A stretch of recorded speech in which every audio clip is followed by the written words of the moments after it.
سب آپ کا کیونکہ تخصص ہے معاشیات کے اندر اور اسلامی بینکاری کے اندر، اسلامی معیشت کے اندر آپ کا ڈاکٹریٹ کا بھی تخصص ہے، تو میں چاہتا ہوں کہ جو بات میں نے شاہ جی قبلہ سے عرض کی ہے، آپ اس حوالے سے اپنا کچھ مزید انپٹ دیکھیے۔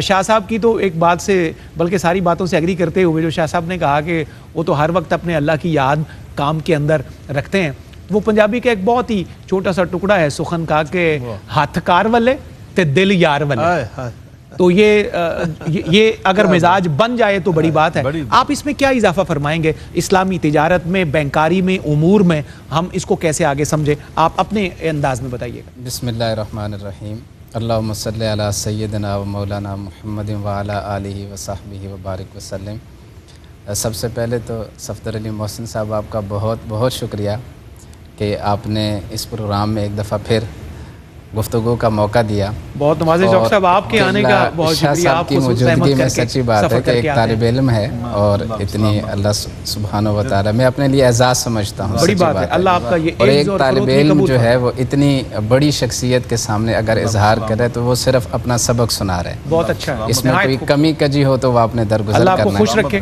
عنایت فرمائیے۔ جو آپ نے سوال پوچھا، اس میں بنیادی طور پر جب ہم دیکھتے ہیں اسلام کے جو کرکس کو یا ہم اس کے بنیادی طور پر احساس کو، تو سب سے پہلی چیز ہمیں سمجھنی چاہیے کہ یہ اللہ سبحانہ و تعالیٰ کا فضل ہے اپنے بندوں پر۔ درست ہے۔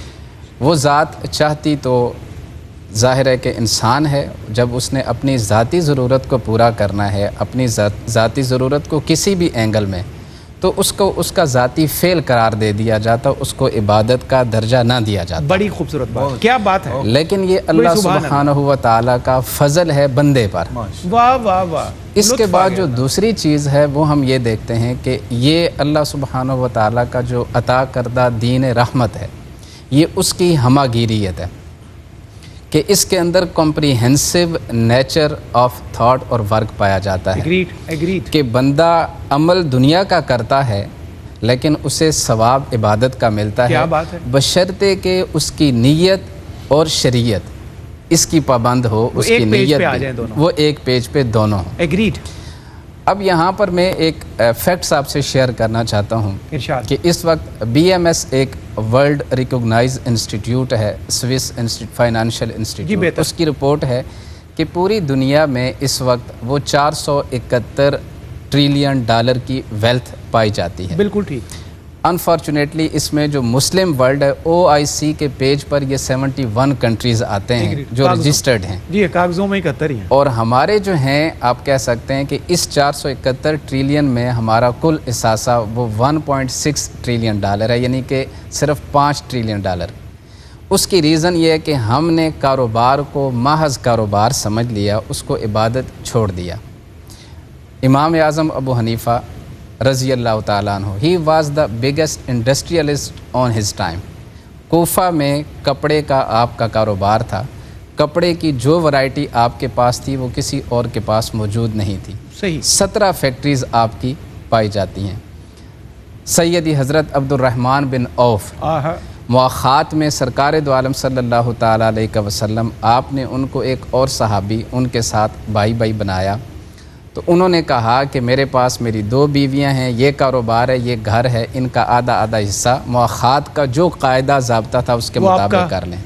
آپ نے فرمایا مجھے بازار کا راستہ دکھا دیں، وہاں پہنچ کر آپ کم قیمت پر گھی فروخت کرتے ہیں، تیل بیچتے ہیں، اور چند دنوں کے بعد آپ آتے ہیں تو آپ کے کپڑوں پر عطر لگا ہوتا ہے پیلا۔ حضور پوچھتے ہیں کہ یہ کیا ہے عبد الرحمن؟ تو فرماتے ہیں کہ یا رسول اللہ میں نے شادی فرمائی۔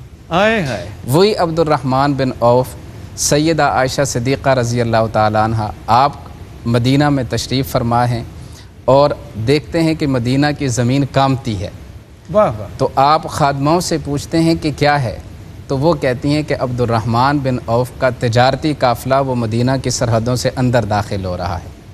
تو بنیادی طور پر یہ اللہ سبحانہ و تعالیٰ کا کرم ہے ہم انسانوں پر کہ جہاں پر بندہ اپنی پرسنل سٹرگل کے لیے کوشش کرتا ہے لیکن اگر اس کی نیت شریعت کی پابند ہے اور اس کا عمل بھی شریعت کا پابند ہے تو اس کا یہ کاروبار، یہ تجارت اور فائنانشیل سٹرگل کرنا، حضور علیہ الصلوۃ والسلام کی حدیث مبارکہ آقا علیہ الصلوۃ والسلام نے ارشاد فرمایا کہ ایک بندہ وہ جب سٹرگل کرتا ہے، فائنانشیل سٹرگل کرتا ہے، اس میں جو اس کو تھکاوٹ ہوتی ہے وہ جب اس میں شام کرتا ہے تو اس کی شام وہ بخشی ہوئی ہوتی ہے اور وہ مغفرت کا شدہ ہوتا ہے۔ سبحان اللہ۔